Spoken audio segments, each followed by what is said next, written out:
Good morrow to you both. Hail to your grace. I'm glad to see your highness. Regan, I think you are.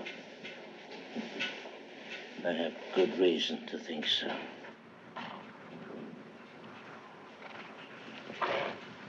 Are you free? Some other time for that.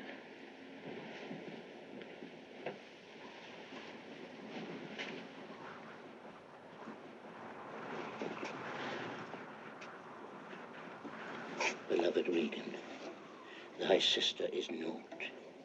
O Regan, she hath tied sharp-toothed unkindness like a vulture here. I can scarce speak to thee. Thou'lt not believe with how depraved a quality she.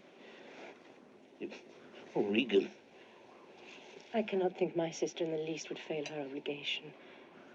If so perchance she has restrained the riots of your followers, 'tis on such ground and to such wholesome end as clears her from all blame.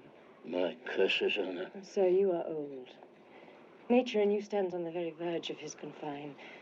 You should be ruled and led by some discretion that discerns your state better than you yourself. Therefore I pray you that to our sister you do make return. Say you have wronged her. Ask her forgiveness. Do you but mark how this becomes the house. Dear daughter, I confess that I'm old. Age is unnecessary. On my knees, I beg that you vouchsafe me raiment, bed, and food. Sir, no more. These are unsightly tricks. Return you to my sister. Never, Regan. All the stored vengeances of heaven fall on her. Blessed God, so will you wish on me when the rash mood is on. No, Regan. Thou shalt never have my curse. Thy tender-hearted nature shall not give thee o'er to harshness. Her eyes are fierce, but thine to comfort, not burn. 'Tis not in thee to grudge my pleasures, to cut off my train, to bandy hasty words, to oppose the bolt against my coming in. Thy half of the kingdom thou'st not forgot wherein I thee endowed.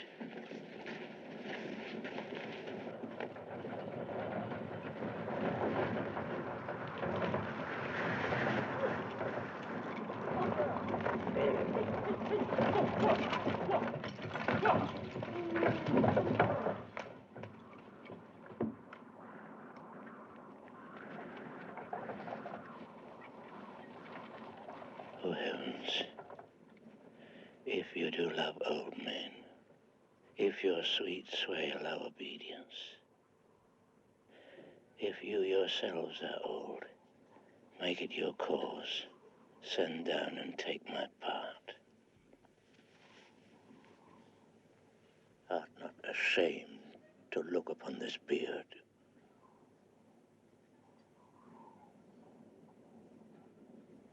Oh, Regan, will you take her by the hand? And why not by the hand, sir? How have I offended? All's not offense that indiscretion finds and dotage turns so. Both sides you are too tough, will you yet hold? How came my man in the stocks? I set him there, sir. You? Did you? I pray you, Father, being weak seems so. If to the expiration of your month you will return and sojourn with my sister, dismissing half your train, come then to me. I'm now from home and out of that provision which shall be needful for your entertainment. Return to her, and 50 men dismissed. No. Rather I abjure all roofs, and choose to wage against the enmity of the air, to be a comrade with the wolf and owl, necessity's sharp pinch. At your choice, sir.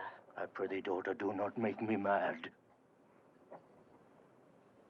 I will not trouble thee, my child. Farewell. We'll no more meet, no more see one another. But yet thou art my flesh, my blood, my daughter. Or rather, A disease that's in my flesh, which I must needs call mine. Thou art a boil of plague, sore, or embossed carbuncle in my corrupted blood. But I'll not chide thee. Let shame come when it will. I do not call it. I do not bid the thunder-bearer shoot, nor tell tales of thee to high-judging Jove. Mend when thou canst. Be better at thy leisure. I can be patient. I can stay with Regan. I and my 100 knights.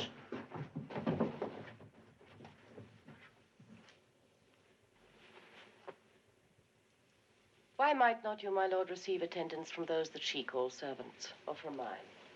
Why not, my lord? If then they chance to slack you, we could control them. If you will come to me. For now I spy a danger. I entreat you to bring but 5 and 20. To no more will I give place or notice. I gave you all. And in good time you gave it. Made you my guardians, my depositories, but kept a reservation to be followed with such a number. What must I come to you with 5 and 20? Regan, said you so? Speak again, my lord.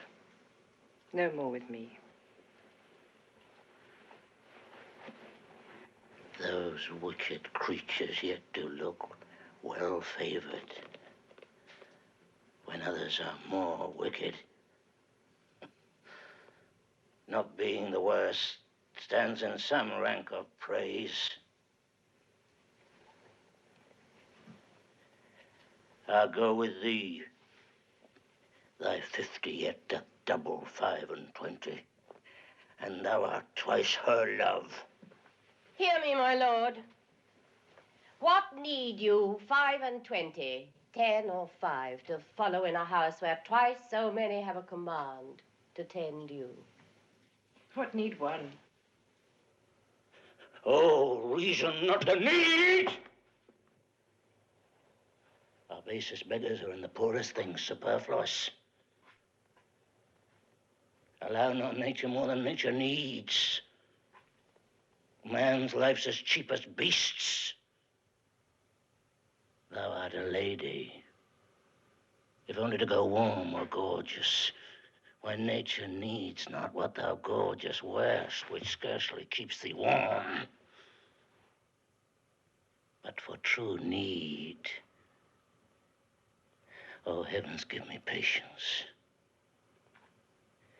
Patience I need. You see me here, you gods, a poor old man, as full of grief as age, wretched in both. If it be you that stirs these daughters' hearts against their father, fool me not so much to bear it tamely. Touch me with noble anger, and let no women's weapons, water drops, stain my man's cheeks. No, you unnatural hags! I will have such revenges on you both that all the world shall. I will do such things. What they are yet I know not, but they shall be the terrors of the earth. You think I'll weep? No, I'll not weep. I have full cause of weeping. But this heart shall break into 100,000 flaws, or ere I'll weep. Oh, fool. I shall go mad.